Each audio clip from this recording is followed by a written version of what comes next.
Good evening, everyone.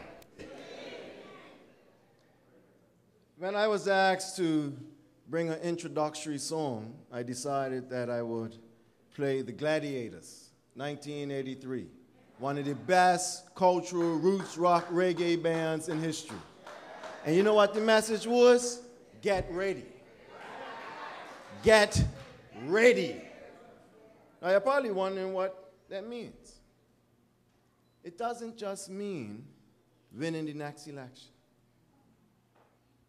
We have a longer-term vision that's required for our country today. Let me start off by acknowledging Madam Premier. If anything, I'd like to thank you, Madam Premier, because you know me. You know that I like to speak freely.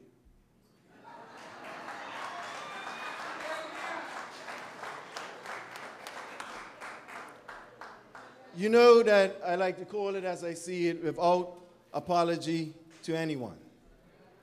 Because I feel, free up.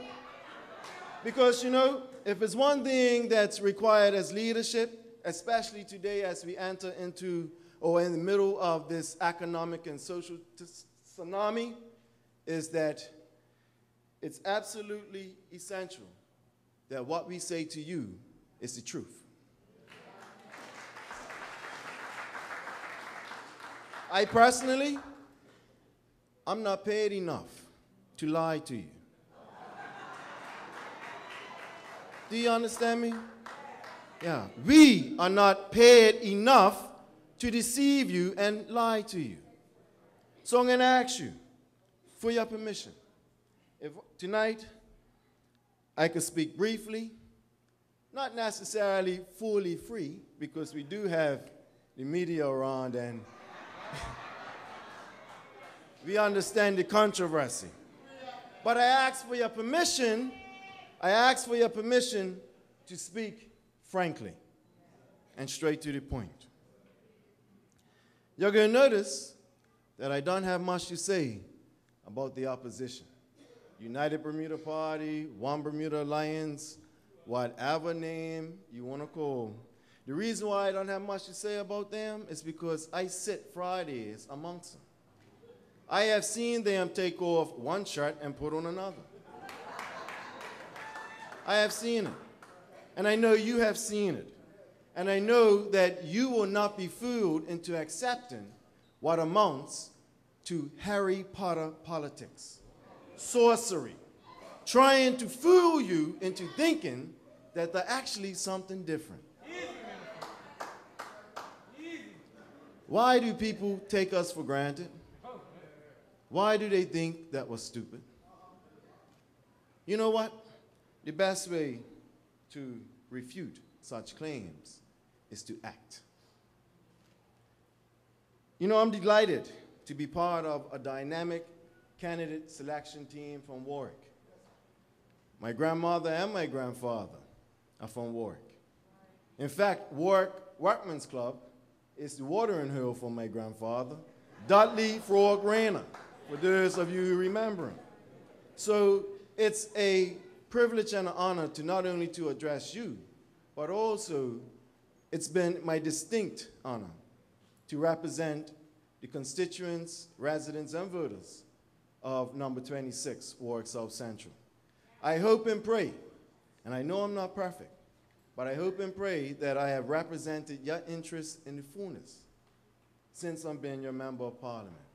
Yes, I have much work to do, and I can improve on my service to you, and I will improve. In fact, not only is our candidate slate for Warwick strong, our candidate slate for the entire island is strong. Trust me, it's strong. We have that optimum balance of wisdom and youth. Listen, imagine the Progressive Labor Party as a ship heading towards our destiny. Young people never ever forget that our elders, through their blood, sweat, and tears, have allowed me to stand in this position. They took the machete and cut the trail through the cane grass. They built the foundation. They put up the walls. So don't ever think, because you find yourself putting slate on the roof, that you actually built the edifice.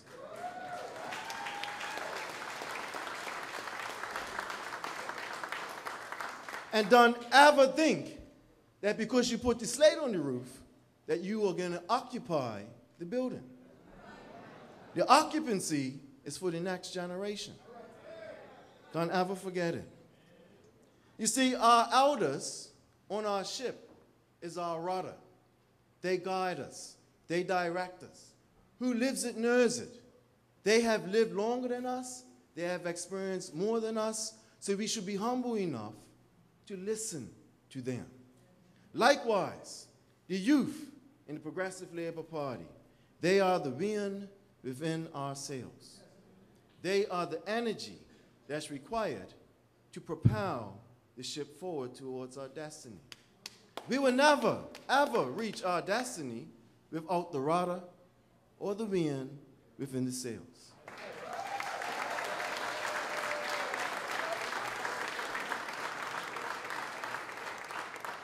So let there never be an attempt to create a generation gap within our family. Never. Resist it at all levels. Young people, humble yourselves and listen. Old people, reach out and love the youth. The middle generation, let's step up and be responsible and take care of both of them. There's no more excuse. Let's do what we can do for ourselves instead of relying on the government to do for us.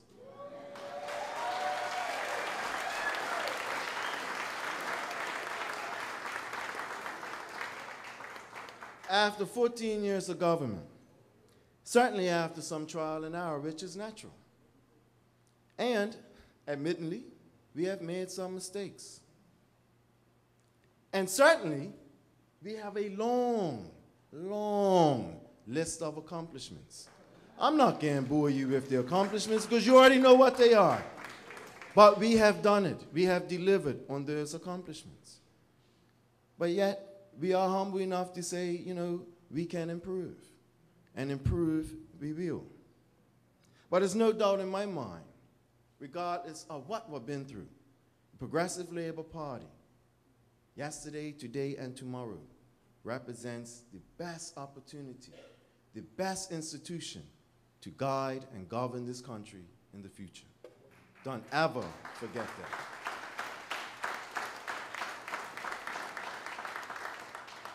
As a result, my focus tonight isn't on winning the election. No slogans, no light talk. In fact, I have a question that I have asked some of my colleagues. Yes, I understand that we're ramping up for the election. Yes, I understand that we have to go out and canvass and knock on doors. But tell me this, what happens when we win the next election? What is our plan? What is our vision going forward? In other words, we cannot look at life. We cannot look at political activities in just a short-term scope. We have to be farsighted. We have to be able to understand that the actions of today will have ramifications for tomorrow. We must connect the dots. You know what? I don't think that the people and voters of this country deserve anything less. In fact, that's your expectation. I could sit up and talk about our accomplishments, but the reality is when you are voted into government, doing good is expected. We shouldn't be sitting up saying, yeah, we did this, we did that. But guaranteed when we do wrong, we will be reminded. In other words, it's a thankless job. Service to our fellow men. It's thankless.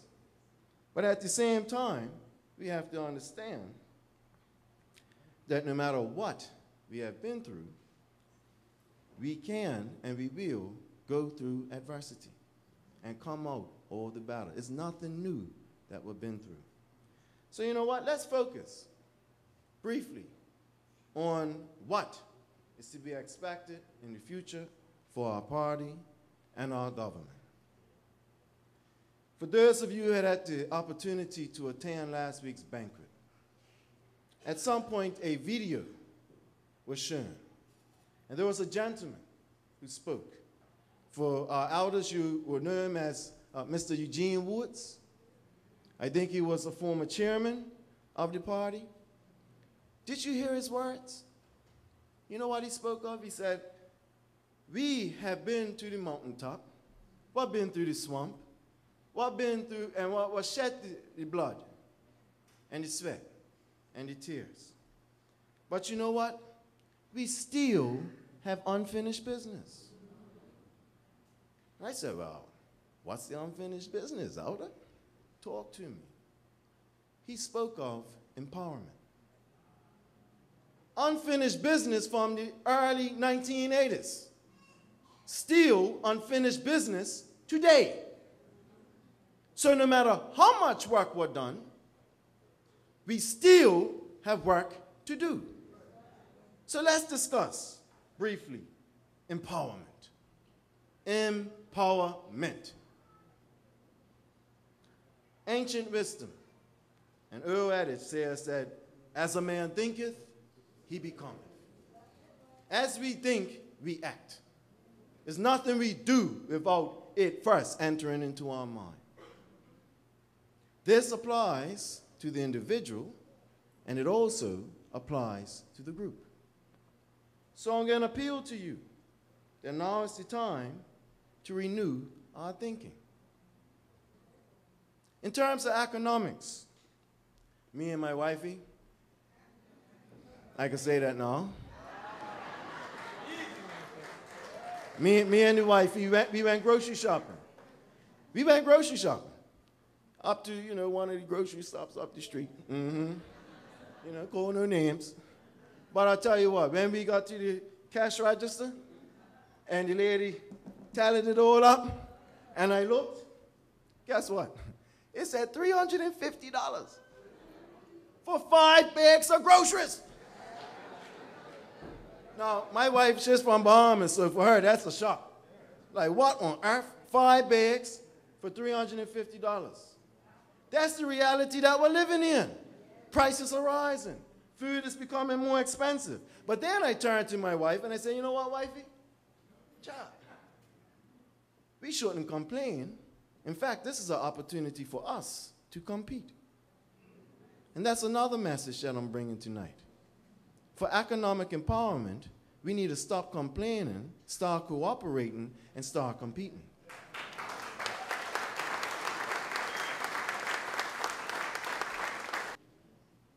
I'm going to close with this. Our elders have worked diligently for us to get to this point. My generation, we understand that our heritage is clear and it's concise. It's a heavy heritage. But my question is, what inheritance will we pass on to the next generation? Is it a legacy that's going to be worth inheriting?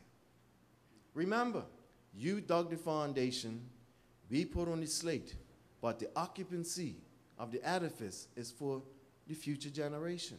We are not living and acting for ourselves. We must look at the bigger picture. We must be more farsighted. Ladies and gentlemen, you also notice in closing that I made no mention of race, because there's no need to mention race. When we speak about culture, we transcend race. We start talking about identity. We start talking about history. We start talking about our value system. Yes. So for me, I'm not going to mention race. What I do know is that respect is earned. Yes, a man respects you when you respect yourself. And even if he doesn't want to respect you, so be it, because you're respecting yourself. Let us redouble our efforts to love and respect ourselves. Let's not look outside ourselves and blame others for our predicament. We need to become the masters of our own destiny.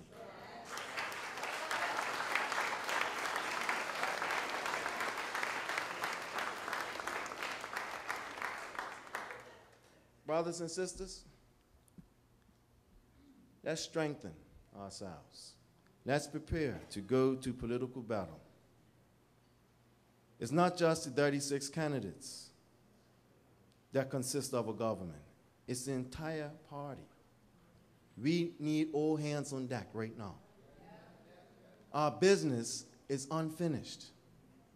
The only way that we will progress, the only way we ensure that them other people never ever have another opportunity to even think that they could become government again. Never ever. It's not only becoming the masters of our own destiny, but brothers and sisters, it is time to mind our own business. PLP, all the way, PLP. Thank you, Minister Bean. Thank you, Minister Bean. Thank you, thank you, thank you.